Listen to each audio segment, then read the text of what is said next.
जनाब अस्सलाम वालेकुम, मैं हूं आपके साथ वक़ारुल हसन और आज मैं ये नहीं कहूँगा कि प्रोग्राम दो टोक, बल्कि मैं आलम इस्लाम को कहूँगा कि ईद की खुशियाँ बहुत बहुत मुबारक हों। क्योंकि आज जो हम प्रोग्राम करने जा रहे हैं वो यकीनन अपनी मुनफरिदियत और इनफरादियत की वजह से अलग है। उसकी वजह यह है कि यहाँ पर जो हमारे साथ मौजूद गेस्ट हैं, मेहमान हैं, वो सियासत पर अगर बात करेंगे भी तो उस अंदाज से नहीं करेंगे जो आपको आमतौर पर प्रोग्राम्स में नज़र आती है। क्योंकि आज ईद का दिन है और इस खुशी के मौके पर सारे सियासतदान आपस में गले मिलते हुए यहाँ तक पहुँचे हैं और उम्मीद है कि इसी तरह गले मिलते हुए लोगों के मसाइल भी हल करते रहेंगे। और आज जो इस वक्त जो हमारे प्रोग्राम है इसके अंदर ईद की खुशियों के साथ साथ हम वो छोटी छोटी सी बातें भी शेयर करेंगे जहाँ आवाम को अगर कोई छोटे से मसाइल ऐसे भी हैं जो वो शेयर करना चाहते हैं या बताए हैं उन्होंने, तो वो भी हम डिस्कस करेंगे, लेकिन उस अंदाज से जहां पर उन मसाइल का किसी न किसी तरह से हल निकले। और एक और मसला भी होता है, वो होता है ईद कुर्बान के हवाले से आप अपने मेहमानों के यहाँ जाते हैं, वहाँ पर पेश आने वाले जो मामलात होते हैं वो क्या होते हैं, बारबेक्यू आप कर रहे होते हैं, उसके अलावा दीगर खाने और मज़ेदार चटपटे से वहाँ पर जो लवाजमात होते हैं आप बातें भी कर पाते हैं या सिर्फ उन लवाजमात से ही महसूस होते हैं, ये भी हम जानेंगे। यहाँ मौजूद जो हमारे साथ मेहमान गिरामी हैं, मैं उनका तारुफ कराता चलूँ। हमारे साथ मौजूद हैं जनाब सैयद अली रज़ा शाह साहब, ये मारूफ सियासतदान और कानूनदान हैं और हम इन्हें वेलकम करते हैं। जनाब आपका बहुत शुक्रिया। इनके साथ मौजूद हैं जनाब सलमान रहमान साहब, समाजी वर्कर हैं और इन्हें भी खुशामदीद कहेंगे। नईम अवान साहब उनके साथ तशरीफ़ रखते हैं, सियासतदान हैं और इन्हें आप मुख्तलिफ प्रोग्राम्स में भी देखते रहते हैं, काफ़ी वोकल हैं और काफ़ी अभी भी कुछ वाक़यात बता रहे थे वो हम इन्हीं लोगों से जानेंगे। जनाब आप तमाम लोगों को हम खुशामदीद कहेंगे। सबसे पहले अली रज़ा साहब आप फरमाइएगा, कैसी ईद गुजर रही है, क्या आज दूसरा रोज़ है, क्या कुछ करते रहे आज? Thank you for having me. और सबसे पहले मैं आपकी पूरी टीम को, आपके तवसल से मेरे मेहमान भाइयों को और उम्मत मुसलमा जो पूरी दुनिया में कहीं भी रहते हैं, किसी भी ममालिक, उन सबको मेरी तरफ से दिल की गहराइयों से ईद मुबारक। और अल्हम्दुलिल्लाह ईद बेहतरीन गुजर रही है और कुछ ईदें जो हमारी प्रीवियस गुजर रही हैं उसके साथ ये भी ईद ऐसी है जिसमें हमें SOPs का एक वबाई सूरत हाल है उसका सामना है, तो SOPs को फॉलो करते हुए अल्हम्दुलिल्लाह बेहतरीन ईद गुजर रही है। अच्छा, और जनाब सलमान साहब आप फरमाइएगा, आज आपका दिन कैसे गुजरा? जी सबसे पहले तो तमाम नाज़रीन को ईद मुबारक। और ईद वैसे ही गुजरी, रिश्तेदारों का, दोस्तों का, अहबाब का आना जाना लगा रहा घर पे। और वो जो आपको पता है मुख्तलिफ डिशेस जो है ईद कुर्बान पे डिशेस होती हैं वो चलती रही, कबाब चलते रहे, मुख्तलिफ चीज़ें, तो इस तरह लोगों का आना जाना लगा रहा और ये इसी तरह से आज का दिन गुजरा। कल तो सारा दिन जो है वो कुर्बानी के जो फराइज थे उनमें उनके अंजामदही में गुजर गया। नहीं भाई, आपने कितनी गाय गिरा ली आज? बिस्मिल्लाहिर्रहमानिर्रहीम। पहले तो मैं आपके तवज्जुह से थैंक यू वेरी मच, आपने इनवाइट किया, वदू किया। तमाम दुनिया में रहने वाले मुसलमानों को मेरी तरफ से ईद मुबारक। और रहा जानवर गिराने का, तो जिस मैं बिल्डिंग में रहता हूँ, अभी मैं भाई को ये बता रहा था कि मैं वहाँ का सदर भी हूँ। अच्छा। और वहाँ अप्रोक्सीमेटली 268 फ्लैट्स हैं। तो एक तो जिम्मेदारी वो जो सियासत की, एक जिम्मेदारी वो 268 फ्लैटों की है। तो जानवर इतने गिराए और इतने देखे कि मैं भी जो है वो प्रोजेक्ट को साफ करा के यहाँ तक मैं पहुँचा हूँ। तो जानवर बहुत गिराया अल्हम्दुलिल्लाह। अच्छा, तो मतलब सफाई का इंतजाम भी आप करके आए हैं, इसका मतलब है? आज सरकार दो आलम नबी का इरशाद नबी, सफाई जो है वो निफ्स ईमान है। सफाई निफ्स ईमान है, तो निफ्स ईमान है। सफाई तो सबसे पहले जो है वो पहला तो प्रोसेस सफाई का ही है। लेकिन बात ये है कि क्योंकि अभी ईद का दिन है, हमें याद है कि पिछले साल में इसी मौजूद था शो में जो पिछले साल का जो सूरत हाल थी, इस साल में बड़ा जो है फर्क आया। लेकिन ये आपकी और हमारी वजह से जो हमने SOPs पे अमल किया, कोरोना जैसे आलमी वबा के अंदर तमाम लोगों ने मुश्तरका तौर पे एक कौम बन के इसका मुकाबला किया। अल्हम्दुलिल्लाह आज मैं देख रहा हूँ कि आज रौनकें हैं कराची के अंदर, आज अवाम रौनकों के साथ है। अल्लाह करेगा इंशाल्लाह नेक्स्ट ईयर तक ये इससे भी हमारी जान छूट जाएगी इंशाल्लाह। इंशाल्लाह बिल्कुल जी। अच्छा अली रज़ा साहब, आप कहाँ गए? आमतौर पर लोग कहते हैं यार इज्जत के मामला जब होना तो ससुराल चले जाओ, वहाँ बड़ी इज्जत मिल रही होती है। और आमतौर पे आप देख रहे होंगे स्कूटर पे, गाड़ियों पे लोग जा रहे होते हैं, जी कहाँ जा रहे हैं? जी आज दूसरा दिन है, ज़रा ससुराल जा रहे हैं। और काफ़ी ज़्यादा जो है वो पजीराई मिल रही होती है, एक ख़ास डिशेज बनी हुई होती हैं और काफ़ी मामला ऐसे होते हैं। तो इस बारे में आप क्या कहेंगे कि क्या वाकई इस तरह की सूरत हाल होती है? नहीं, बिल्कुल आपकी बात सही है। एक रस्म रिवाज है तो वो निभाने भी पड़ते हैं। और हमारे पास सिलसिला ऐसे होता है कि वेरी फर्स्ट डे जब हम ईद नमाज के बाद हमारी कॉन्स्टिट्यूंसीज हैं, इलेक्शंस कॉन्टेस्ट करते हैं, तो पहले दिन पर हम जो आबा व अजदाद से एक रिवायात है वहीं पर अपने बंगले पर मौजूद होते हैं, ताकि तमाम लोग हमें वहां पर आसानी से हमसे मुलाकात भी हो। क्योंकि देखें, एक ज़माना है, दुनियादारी है, उसमें सब इतने ज़्यादा मसरूफ़ हो चुके हैं कि ये कुछ ऐसे इवेंट्स आते हैं अल्हम्दुलिल्लाह जिस पर सब लोग अपनी सारी मसरूफियात को छोड़कर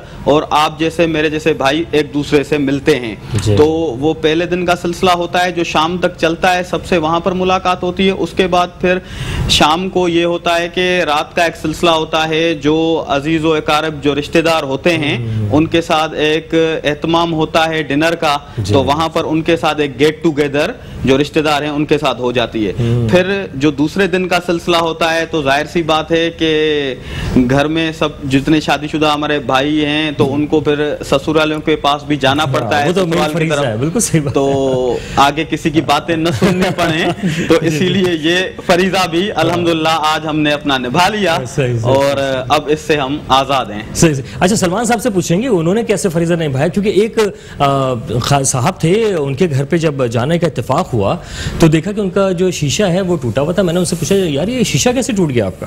कहने लगे, यार ये मेरी वजह से टूटा। मैंने कहा, यार इतने बड़े हो गए हो, तुमने शीशा अपना जो है वो तोड़ लिया? कहने लगे, नहीं यार वो असल में बेगम ने बेलन मारा था, मैं सामने से हट गया, अगर मैं खड़ा रहता तो शायद ये शीशा ना टूटता। तो इस तरह की सूरत सलमान साहब कभी पेश आई? अल्लाह का शुक्र है ऐसी सूरत कभी पेश नहीं आई।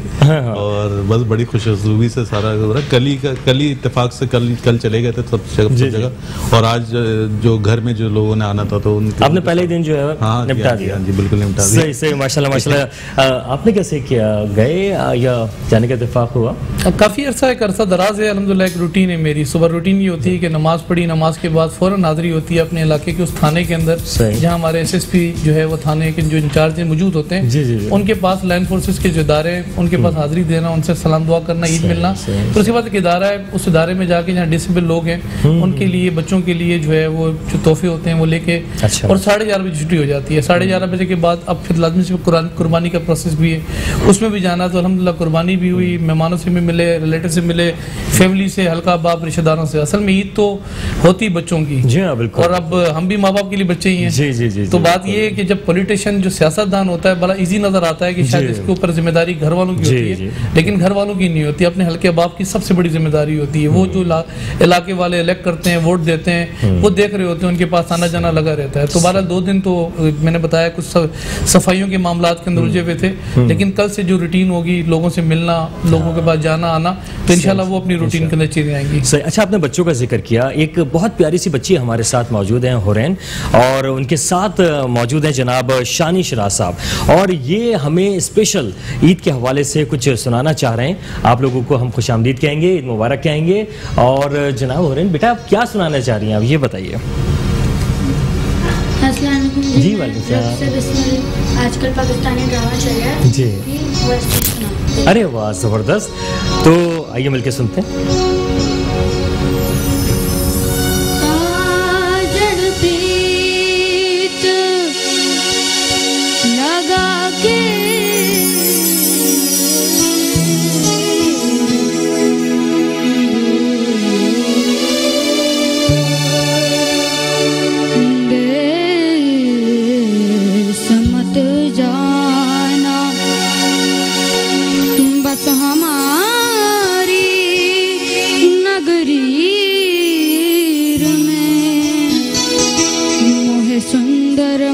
दिखला हो कदिया मिल यार वे, कदिया मिल यार वे, मेरे लूलू चीख पुकार वे, मेरे लूलू चीख पुकार वे, हो कदिया मिल यार वे।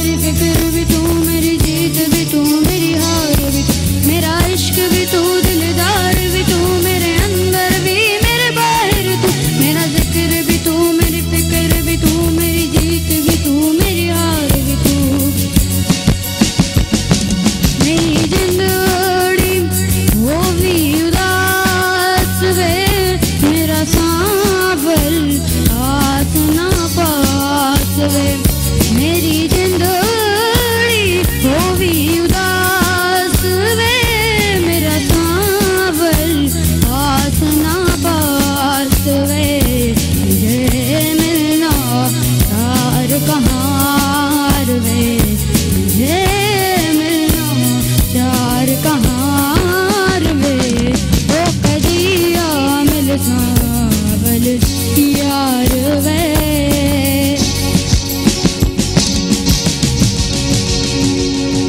बहुत खूबसूरत, बहुत अच्छे बेटा हुनैन, आपने बहुत अच्छा गाना गाया। और हमारे साथ जो यहाँ पर मेहमान मौजूद हैं उनसे हम जानेंगे कि ऐसे गौहर नायाब के लिए हमें क्या कुछ करने चाहिए। ऐसे बहुत सारे बच्चे हमारे साथ मौजूद हैं। एक छोटे से ब्रेक के बाद हम वापस आएंगे, हमारे साथ रहिए।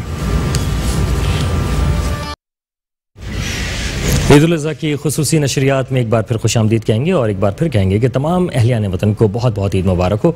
हमारे साथ मौजूद मेहमान मौजूद हैं, उनसे हम जान रहे हैं कि उन्होंने ईद किस तरह से मनाई। अब ज़रा ये भी बात जान ली जाए कि उनका इस फील्ड में जिस फील्ड में वो आए हैं, चाहे वो समाजी वर्कर हों, चाहे वो सियासत में आए हों, किस तरह से उनका आना हुआ। क्योंकि आप उनकी बहस और मुबाहिसा और दीगर बात तो सुन रहे होते हैं, लेकिन उनका सियासत में आने का इत्तेफाक कैसे हुआ ये आपको नहीं पता होता, या बहुत कम लोगों को इसका इल्म होता है। हम अली साहब से जानेंगे किस तरह से आपका सियासत में आने का इत्तेफाक हुआ। बस ये इत्तेफाक स्टूडेंट लाइफ से लेकर, और जब मैं कानून की डिग्री ले रहा था, LLB कर रहा था, तो शुरू से लेकर अपने वालिद साहब को, अपने दादा को इन चीज़ों में हमने देखा है। तो अवामी खिदमत के जज्बे से, तो फिर उस सिलसिले को, ख़ानदानी को आगे बढ़ाते हुए हमने भी जो है इसमें उनका हिस्सा डालने के लिए अपने तौर पर और इसमें इसका आगाज़ किया। और अल्हम्दुलिल्लाह अब मैं खुद भी प्रोविंशियल असेंबली की सीट पर पीर साहब पगारा की तरफ से 2018 की मैंने इलेक्शन भी कॉन्टेस्ट की, और अल्हम्दुलिल्लाह जो है अभी तक अगर हम वहाँ से इलेक्ट नहीं हुए किसी वजूहात की वजह से, या इस वक्त अब ऐसा मौका है कि कोई टॉक शो नहीं है कि बैठकर ब्लेमिंग करें इसी PBXYZ, तो उसके बावजूद हमारे हलके में लोगों का इतना एतमाद है हम पर कि हम गवर्नमेंट में न होने के बावजूद जो उनके छोटे बड़े मसले होते हैं वो भी हल कराने की तरफ उनके साथ होते हैं। और कुछ ऐसी चीज़ें होती हैं कि जो मतलब हुकूमत से हल नहीं होती, अगर उसमें हमें ज़रूरत पड़ती है तो अल्हम्दुलिल्लाह कोर्ट्स अवेलेबल हैं, और उस पे और उसके अलावा सोशल मीडिया पे इतनी अवेयरनेस है कि कोई भी ऐसा इंसिडेंट होता है तो आजकल एकदम से वो चीज़ वायरल हो जाती है, और लोग भी बाशऊर हैं, अब वो समझते भी हैं। तो उस हिसाब से उनके साथ रहते रहते इतने उनमें घुल मिल गए हैं कि फिर अब सियासत पाकिस्तान बनाने वाले जो हमारे सियासतदान थे, कानूनदान ही थे, मोहम्मद अली जिन्ना साहब का ताल्लुक भी बड़ा कंट्रीब्यूशन है। और वकला तहरीक की तो आपने देखा है, चीफ जस्टिस थे इफ्तिखार मोहम्मद चौधरी, उनका तो हर दौर में एक रोल रहा है। तो वकला तहरीक के भी हम साथ होते हैं, सियासत में भी होते हैं। अपनी तरफ से पूरी कोशिश होती है कि हमारी तरफ से अगर किसी को भी और रिलीफ मिल जाए तो वो बेहतर है। और सियासत को मैं चाहता हूं कि अगर सब ये सोच लें कि सियासत एन इबादत है, जैसे बड़ों से सुनते आते थे, लेकिन फिर बीच में कुछ ऐसे कॉन्सेप्ट या सोचें कि प्रोपेगेंडा के फिलां सियासतदान सही नहीं है, फिलां सही नहीं है, लेकिन अगर इन चीज़ों को हम थोड़ा हटकर ये सोचें कि सियासत एन इबादत है और उस तरीके से उसको किया जाए तो मुल्क में बहुत बेहतरी भी आ जाएगी, और हम अच्छी एक अपने मुल्क को लेकर अच्छी राह पर भी गामजन हो जाएंगे। ख्वाह वो हुक्मरान तबका हो, ट्रेजरी बेंचेस हो या अपोजिशन हो। जैसे देखें, हम ईद पर जानवर को कुर्बान करते हैं, हजरत इब्राहिम अलैहिस्सलाम की ये सुन्नत है। वैसे ही हमारे प्यारे नबी मोहम्मद सल्लल्लाहु अलैहि वसल्लम की ये सुन्नत है कि अपने अंदर से हम नफरत को खत्म कर दें, हसद को, बुग्स को खत्म कर दें। ये ना हो कि अगर मेरा कोई मुखालिफ है तो मैं सिर्फ उस पर तनकीद ही करता रहूं। नहीं, उसका कोई अच्छा काम होगा उसको एप्रिशिएट करेंगे, ये एक खानदानी इज्जत वाले इंसान का काम है। और उसको अगर ये है कि कहीं पर अगर वो रिलीफ न दे सकें तो उनको ये भी बताया जाएगा कि यहाँ पर अगर आप काम करेंगे, यहाँ से आप इलेक्ट हुए हैं तो आवाम आपके पीछे है, तो वो आपको देख रही है। बिल्कुल। तो अच्छा, और सियासतदानों के साथ जो बाज़ लोग ऐसे होते हैं जो समाजी वर्कर होते हैं, उनका काम ये होता है कि वो आमतौर पर सियासत में नहीं होते, बल्कि उनका काम ये होता है कि समाज में अगर कोई बुराई है, कोई मसाइल है तो उसको हल करें। तो सलमान साहब, आपने कैसे सोचा कि मैं समाजी वर्कर बनूँ, लोगों की खिदमत करूँ?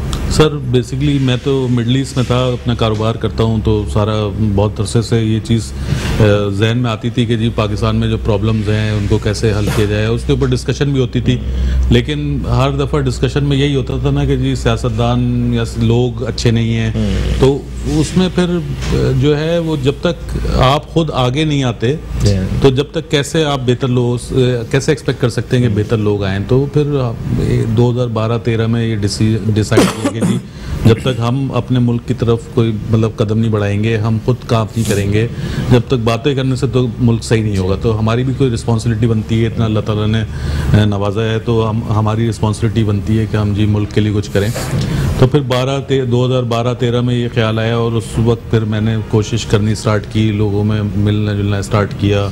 और ये सोशल वर्क तो शुरू से ही करते थे, लेकिन ये है कि कुछ एक्टिवली उसके अंदर काम करना स्टार्ट किया और इस नियत से और इस कॉन्सेप्ट के साथ कि जी अगर हम आगे आएंगे, अगर हमें अच्छे लोग चाहिए, हमें अपनी जो इवॉल्व करना है माशरे को, तो उसमें जाहिर सा हमें कंट्रीब्यूट करना पड़ेगा। सिर्फ ये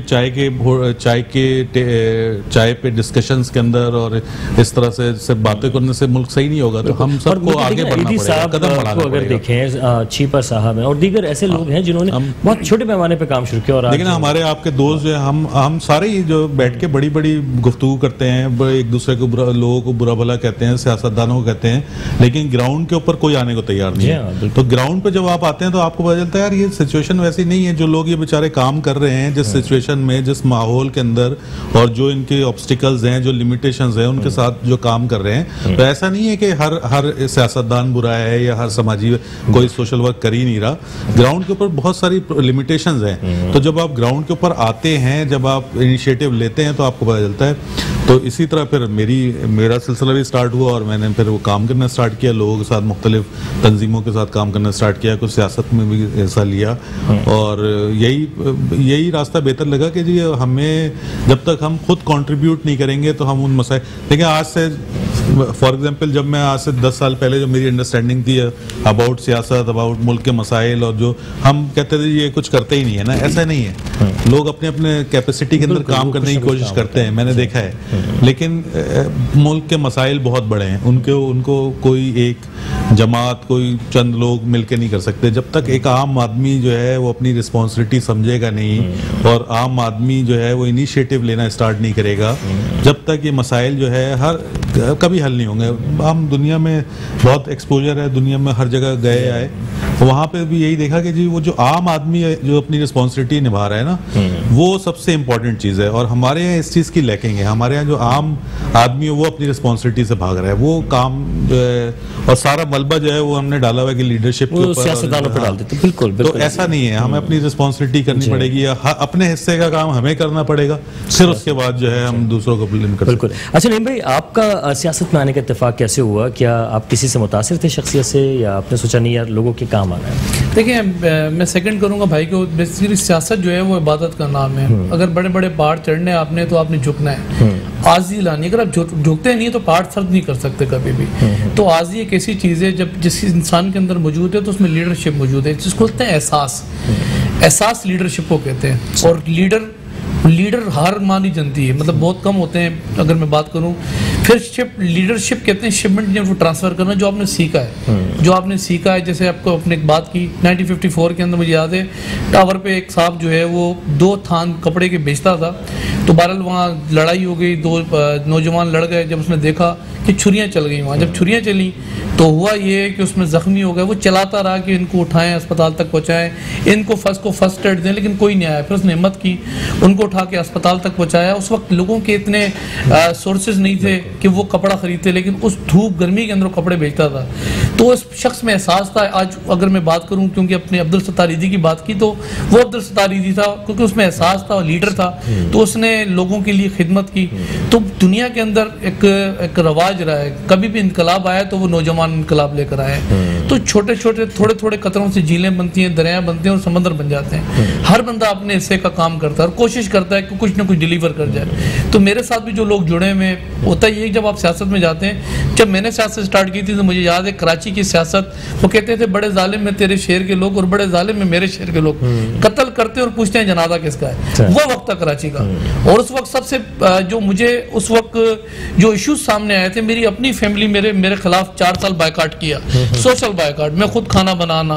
लेकिन जब 4-4.5 साल तक देखा ये सुधरेगा नहीं, इसने करनी सियासत ही है। तो करनी सियासत है तो फिर बात ये कि बेहतर है कॉम्प्रोमाइज कर लें। आज जब घर से निकला तो उन्होंने उन्होंने अगर कपड़े भी दिए और तैयार करके, और माँ की दुआ भी है। जब निकलता हूँ तो अल्हम्दुलिल्लाह ये कि उनकी दुआ लेके भी निकलता हूँ। लेकिन अल्हम्दुलिल्लाह लेकिन हमारा जो मेन फोकस है वो है लोगों की खिदमत करना, और लोग हमारी तरफ देख रहे होते हैं। अब क्योंकि एलआईसी जगह जगह, अब लाजमी सी बात है, इस रियासत तो आपकी जगह मौजूद है, लेकिन रियासत में एक शख्स खड़ा होकर ये कहे कि यार यहाँ से एलआईसी उठा दो, तो उसकी कम सुनते हैं। जब हम खड़े होते हैं तो वो गाड़ियाँ भी भाग कर आती हैं, गाड़ी भी पहुँचती हैं, कॉल पर सारे काम भी होते हैं। सही बात। तो लोगों को किसी न किसी काम के लिए अल्लाह ताला ने जो है वो चुना हुआ है। आपको जिस फील्ड में चुना हुआ है वो आप अपनी फील्ड के अंदर अपना एक महारत और अपनी फील्ड में कहेंगे। तो अल्लाह पाक ने हमें भी इस मकसद के लिए चुना है कि आप लोगों की खिदमत करें और एहसास रखें। एहसास अगर आपके अंदर है तो आप सियासतदान हैं, एक अच्छे इंसान हैं, एक अच्छे लीडर हैं। तो ये कि ज़िंदगी ये चल रही है, डिबेट, ये सब चीज़ें आपको पता ही, हम तो चलते हैं, मतलब आज अरसा दराज हो गया मेट्रो टीवी के ऊपर टॉक शोज़ के अंदर जो है वो लोग देखते हैं। लेकिन आज ईद का दिन है, तो एहसास भी है, मोहब्बतें भी हैं, और आज का दिन ऐसा दिन है कि हमें मोहब्बतें बांटनी भी चाहिए। लेकिन साथ अब कल का दिन भी ईद का एक आखिरी रह गया। लेकिन होता ये है कि अब मैं देख रहा था कि मेरे अपने प्रोजेक्ट के अंदर, जहाँ मैंने बताया 268 जो है फ्लैट्स हैं, मैंने लोगों की मिन्नतें की कि सब फ्रिज में नहीं रखना, ख्याल करना, मोहसिन भाई, जावेद भाई, इफ्तिखार भाई, ये मेहरबानी करना, फ्रीजर भी आते देखनी है मैंने। बिल्कुल ये मैं बता दूं, ऐसा ना हो कोई गड़बड़ हो जाए। तो हमें थोड़ा सास करना चाहिए। बिल्कुल। और इसके साथ ही प्रोग्राम को मजीद खूबसूरत बनाने के लिए आपको एक और खूबसूरत सा ट्रैक सुनवाते हैं, और हम कहेंगे बेटा एक ज़बरदस्त सा एक और हमारे लिए, हमारे नाज़रीन के लिए कोई खूबसूरत सा ट्रैक सुनाइए। ये एक और सॉन्ग है, वो भी पाकिस्तान की एक ओएसटी है, ड्रामा खुद और मोहब्बत। जी प्लीज़।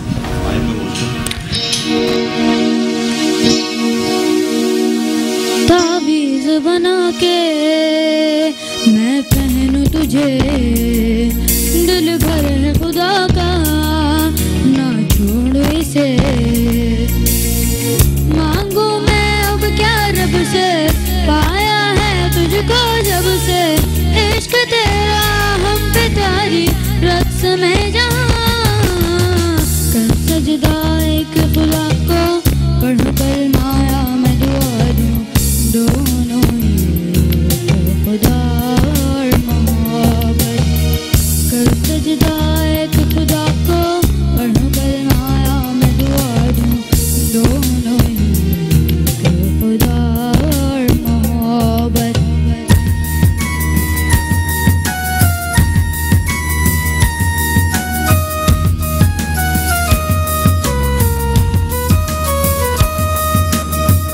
कितने दर्द ले आए हैं हम तो तेरी चौखट से, अपने गम छुपा लेंगे हम झूठी मुस्कुराहट से।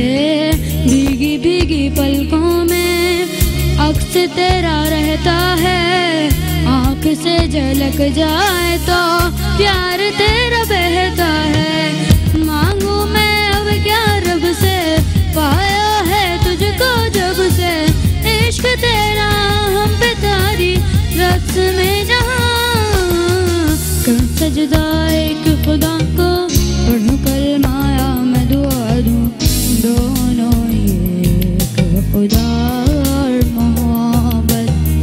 कर सजदा एक खुदा को, पढ़ कर माया मैं दुआ दूं, दोनों एक खुदा और मोहब्बत। तो बहुत शुक्रिया, आपने हमारे इस खूबसूरत से प्रोग्राम को बहुत ही खूबसूरत बना दिया। एक छोटे से ब्रेक के बाद दोबारा हाजिर होंगे, हमारे साथ रहिए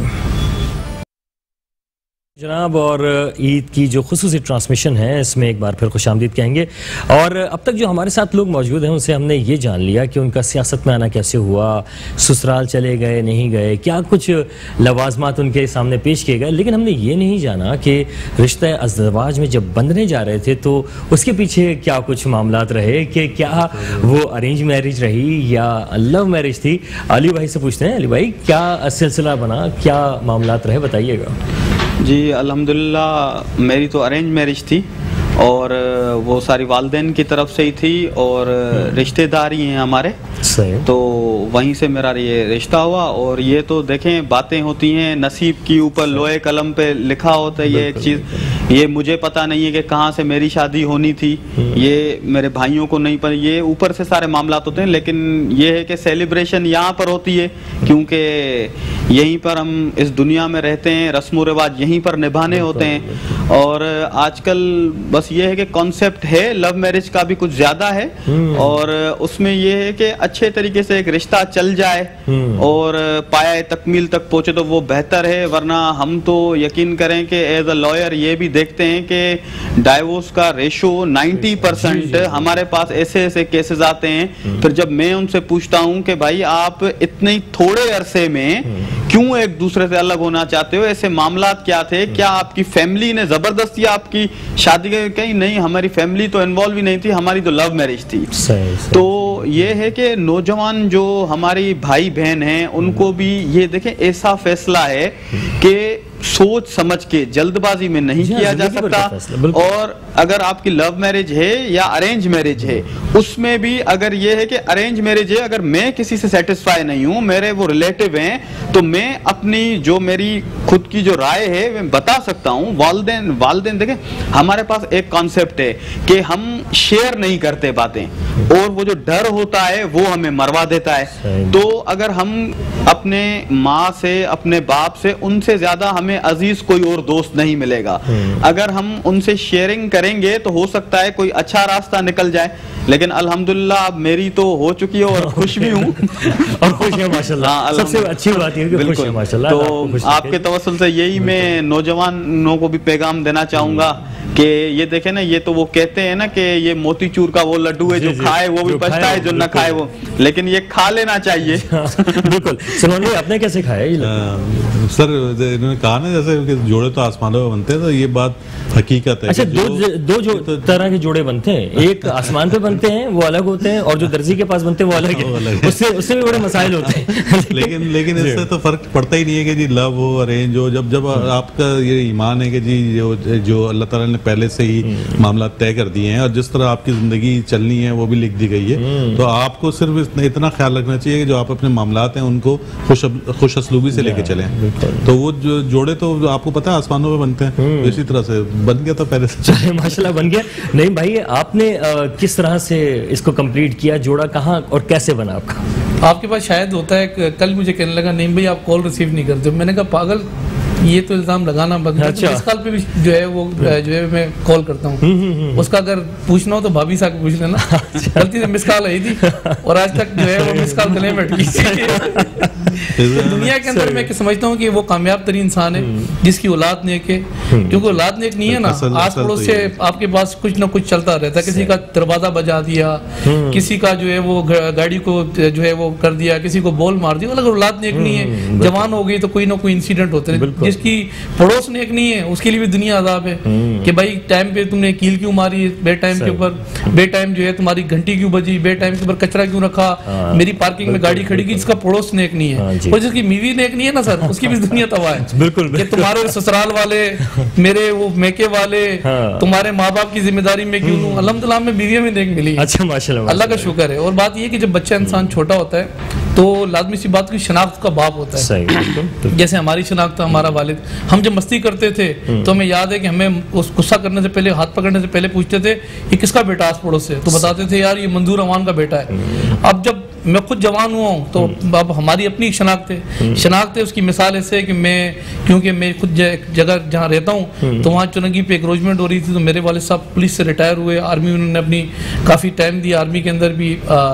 तो जब उन्होंने एग्रोजमेंट वालों को रोका, कहा कि इन पतारों वालों को उठा रहे हो, बड़े बड़े होटल्स हैं उनको क्यों नहीं गिराते हो। उनके साथ थोड़ा सा जो इस तरीके के हालात पैदा हो गए तो वो वालिद साहब से लड़ने के लिए आ गए। जब लड़ने के लिए आए तो वालिद साहब की अपनी उम्र है, जब नजदीक पहुंचे तो एक शख्स ने कहा ख्याल करना नहीं मान का वालिद है ये। अच्छा, तो होता ये है कि आपकी शनाख्त जो होती है ना, बचपन में आपके वालिद शनाख्त होती है और जब आप जवान होती हो तो वालिद की शनाख्त आप बन जाती हो। अब मैं आपको मिसाल दूं, 2 दिन पहले एक जानवर जब एंट्री हुई ना जानवर की, तो लोगों ने आवाजें मारना शुरू कर दी, बच्चों ने आवाजें मारना शुरू कर दी, उमर का जानवर आ गया, उमर का जानवर आ गया। मेरा बेटा उमर का जानवर, मेरा कोई पूछ ही नहीं रहा। मैंने कहा यार मेरा भी जानवर बोल दो भाई। तो होता ही है कि अल्लाह पाक का शुक्र है, बीवियां नेक हैं, पड़ोस नेक है, भाई औलाद भी नेक है। खानदान में तो सियासत नहीं करते आप? मतलब सियासत करते करते बाज़ दफ़ा ऐसा होता है ना कि बंदा इतना वो एक्सपर्ट भी हो जाता है, कहता है यार हर जगह ही सियासत करनी है।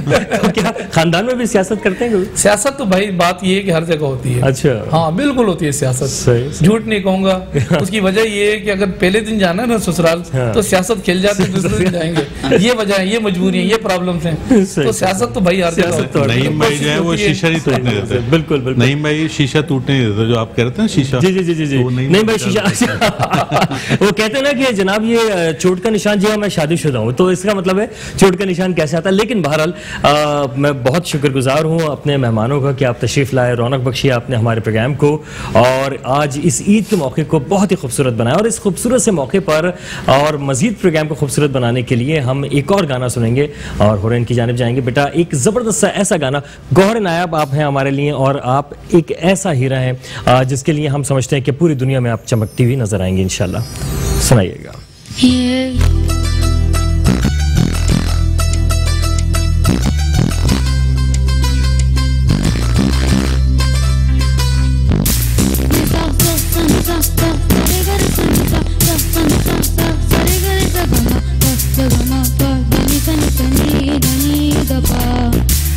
मैंने जब देखा था तुझको, रात भी वो याद है मुझको, तारे गिनते गिनते सो गया।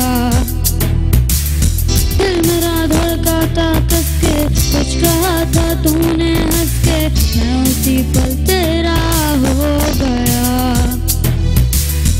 आसमानों पे जो खुदा है उससे मेरी यही दुआ है, चांदी हर रोज मैं देखूं तेरे साथ में। कुट्टी मोहब्बत ने अंगड़ाई ली, दिल का सौदा हुआ चांदनी रात में। वो तेरी नजरों ने कुछ ऐसा जादू किया, लुट गए हम तो पहली मुलाकात में।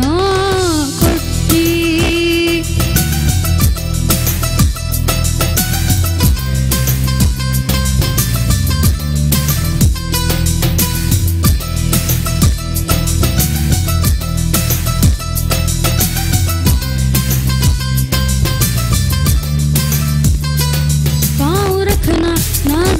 पर चांद रुक जा तू घड़ी पर, थोड़े तारे तो बिछा दूं मैं तेरे वास्ते।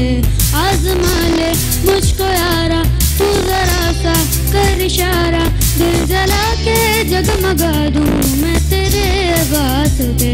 हाँ मेरे जैसा इश्क में पागल फिर मिले आना मिले कल, सोचना क्या हाथ ये दे दे मेरे हाथ में। मोहब्बत ने अंगड़ाई ली, दिल का सौदा हुआ चांदनी रात में। ओ तेरी नजरों ने कुछ ऐसा जादू किया, लुट गए हम तो पहली मुलाकात में।